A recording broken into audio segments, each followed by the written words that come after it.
Tips for keeping your sanity when facing wedding day problems. No one said that planning a wedding would be easy, but sometimes things can go wrong that you never even imagined. From bridezilla meltdowns to last-minute disasters, these problems can cause a lot of stress on what is supposed to be one of the happiest days of your life.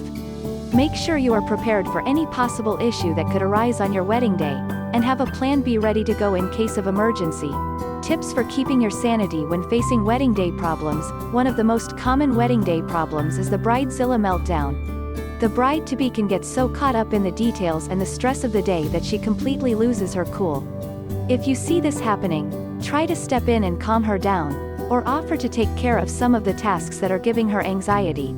It's also important to remind the bride that this is supposed to be a happy occasion, and that everything will work out in the end. Another common problem is last-minute disasters. Something always seems to go wrong at the 11th hour, whether it's a vendor canceling, bad weather, or even a family emergency. Again, try to stay calm and have a backup plan ready to go.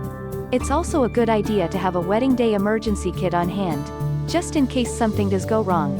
This should include items like a first aid kit, snacks and drinks, extra makeup, and anything else you might need in a pinch.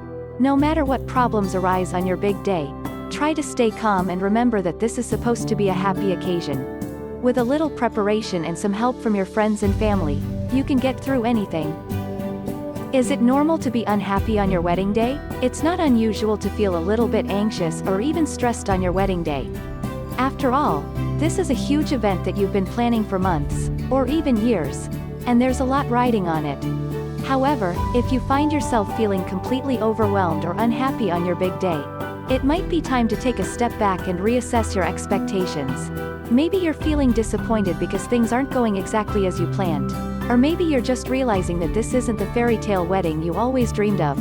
Whatever the reason, it's important to remember that your wedding day is about more than just the details. It's about celebrating your love for each other and beginning your life together. How do you get over a ruined wedding day? If your wedding day ends up being a complete disaster, it can be hard to know how to pick yourself back up again. First of all, try to remember that it's not the end of the world and that you can still have a happy and fulfilling marriage even if your wedding day wasn't perfect. It might also help to talk to someone who's been through a similar experience. Sometimes it's helpful to hear that you're not alone and that things will eventually get better. Talking to a therapist or counselor can also be helpful if you're having a hard time dealing with your emotions. In the end, the most important thing is to focus on your relationship with your spouse. If you can do that, then the wedding day problems will eventually start to fade into the background.